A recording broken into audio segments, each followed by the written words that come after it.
Hey everyone, welcome back. Ready for another deep dive. Always excited to explore some fascinating material. Well, today we're taking a look at a poem. And, well, I have to admit, poetry can sometimes be a little, well, intimidating, right? It can feel that way, yeah. Like Yeah. you need a special decoder ring or something to understand it. Right. But trust me on this one. Yeah. A Poison Tree by William Blake. It's short, it packs a punch, and honestly, it's surprisingly relevant to our lives. Absolutely. It's amazing how a poem written back in the late 1700s can still resonate so strongly today. Exactly. Speaking of Blake, I mean, he was really known for this kind of thing, right? I mean, powerful imagery, diving deep into complex Oh, emotions. yeah, definitely. He wasn't afraid to tackle the dark side of human nature. So to really get a feel for this, let's just hear the poem first. Then we can kind of break it down, see what makes it tick. Sounds good to me. All right. A Poison Tree. I was angry with my friend. I told my wrath did end. I was angry with my foe. I told it not. My wrath did grow. Ooh, I like where this is going. Right. Okay. And I watered it in fears, night and morning, with my tears. And I sunned it with smiles and with soft, deceitful wiles. That imagery, wow. You can practically see the poison tree growing. Seriously, right? Okay. And it grew both day and night, till it bore an apple bright. And my foe beheld it shine, and he knew that it was mine. Okay, now it's getting good. I know, right? Here's how it ends. And into my garden stole, when the night had veiled the pole. In the morning glad I see my foe outstretched beneath the tree. Chillin'.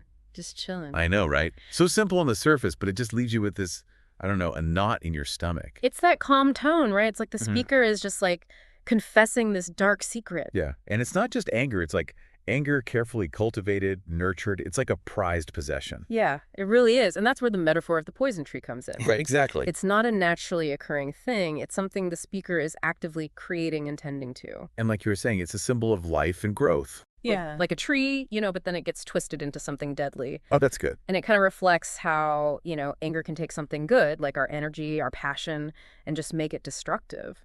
It really is interesting, too, how the poem contrasts how the speaker deals with their anger towards a friend versus towards a foe. Yes. With the friend, there's open communication, they talk it out, and the anger vanishes. But with the foe, it's a whole different story. Absolutely. And the imagery that Blake uses, it's just so vivid. I mean, come on, watering the tree with tears, sunning it with smiles. It's like watching someone tend a poisonous garden. Just, ugh. Yeah. Soft, deceitful wiles. Like, come on. It's so creepy, but so compelling. I mean, do you ever see this play out, like in online arguments and things like that? Oh, all the time. Think of people like watering their anger with social media posts, letting it grow and grow until something just explodes. That's the poison tree in action. Oh, that is so true. So it makes you wonder, though, right? At the end, is the speaker truly happy? Or is there, like, a hint of horror at what their anger has actually caused? Right. I mean, Blake doesn't explicitly state the speaker's intention, right? Yeah, yeah. And that ambiguity, that's key. It forces you to confront those consequences of just unchecked anger. That's a great point. And Blake was writing during this time of huge social upheaval, revolutions, industrialization. I mean, anger and injustice were everywhere. Makes sense, yeah. So this poem, it wasn't just personal. It was like he was speaking to the anxieties of a whole generation. Yeah, that's true, that's true. Yeah. Okay, here's something I was thinking about, too. What about the foe? Like, Blake doesn't really tell us why the speaker is so angry. That is a really good point. So what do they do to, provoke such rage?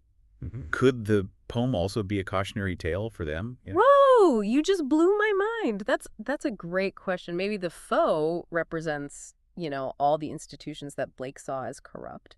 And the speaker is like the everyday person, poisoned by their lies. It has a whole other level to this whole thing. Wow, that's a great point. So, okay, big picture. What does this all mean for us, today, centuries later? Well, I think at its core, a poison tree is this powerful reminder that anger, if you just let it fester, it can have devastating consequences. It's a call for being honest with your emotions, for dealing with conflict directly, just like the speaker does with their friend. Exactly. And not letting it build up like that poison tree. Exactly. And like you were saying, it can poison so much, like toxic workplaces, families, I mean, even entire nations. Absolutely. It's a timeless lesson in the importance of communication, of emotional intelligence. Could not agree more. Well, hey, thanks for joining us for this deep dive. Yeah, Even though it's a centuries-old poem, yeah. it can still speak to us today. And honestly, it gives us some insights into the human condition that are as relevant as ever. Couldn't have said it better myself. So as you go about your day, just, I don't know, think about the poison trees in your own life. Are there situations where you're letting anger fester? What steps can you take to address those feelings in a healthy way? Yeah, food for thought, for sure. Thanks for joining us. Until next time. See you then.